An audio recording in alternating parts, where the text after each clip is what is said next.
నమస్కారం ఘంటారావానికి స్వాగతం ముందుగా ప్రధాన అంశాలు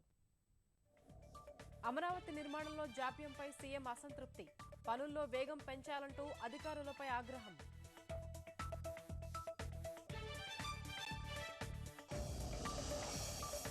ఆత్మరక్షణ కోసమే ఏవోబీలో ఎదురు కాల్పులు చట్టాన్ని ఉల్లంఘించలేదని హైకోర్టుకు పోలీసుల వివరణ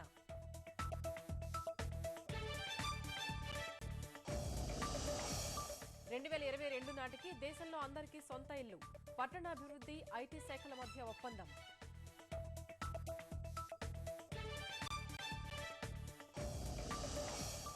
పాక్ ఉగ్రవాద శిబిరాలపైనే బీఎస్ఎఫ్ దాడులు స్థావరాల ధ్వంసంపై దృశ్యాలు విడుదల